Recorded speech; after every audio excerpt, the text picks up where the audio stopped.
Роддомда жаңа туған нәрестелердің өкшесінен қан алады. Себебін білесіз ба? Білмесеңіз тыңдаңыз. Мерзіміне жетіп туылған балалардың өкшесінен 2-3 тәулігінде, ал мерзімнен бұрын туылған балалардың 7-14 тәулігінде өкшесінен қан алады. Бұл фенилкетонурия және туа пайда болған гипотиреоз ауруларын уақытылы анықтау үшін жасалынатын скрининг. Себебі бұл ауруларды уақытылы анықтап, ем тағайындалмаса, соңы қайтарымсыз өзгерістерге алып келеді. Туа пайда болған гипотиреоз дегеніміз не? Гипотиреоз дегеніміз қалқанша без қызметінің төмен болуы.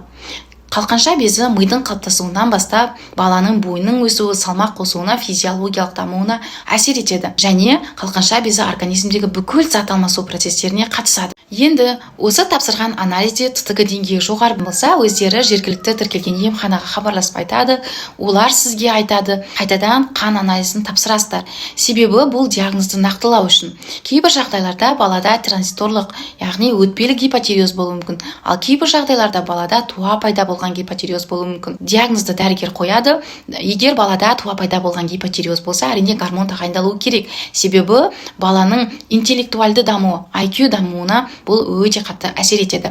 Мен Ибрагимова Севара, балалар және ересектердің эндокринолог дәрігері. Парақшамда қалқанша без ауруларының алдын алу, артық салмақ туралы айтамын. Пайдалы ақпараттарды өткізіп алмау үшін парақшаға тіркеліп алыңыз.